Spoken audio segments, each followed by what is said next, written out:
In this video I'm gonna show you how to play a private match in Fortnite on the Nintendo Switch 2. To create a private match in Fortnite you will need to have your own Fortnite creator code.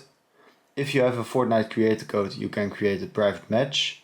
If you don't have a Fortnite creator code you can only join a private match in Fortnite. To create or join a private match, what you need to do is you need to select custom key. You do this on the Switch 2 with the ZR button.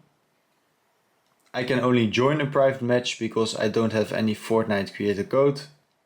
So fill in here the custom matchmaking key.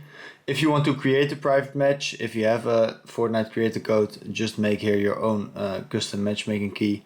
Then you just go back to the game mode, you select play, you wait until everybody has joined and then you just click on start match. But guys, this is how you could create or join a private match in Fortnite on the Nintendo Switch 2.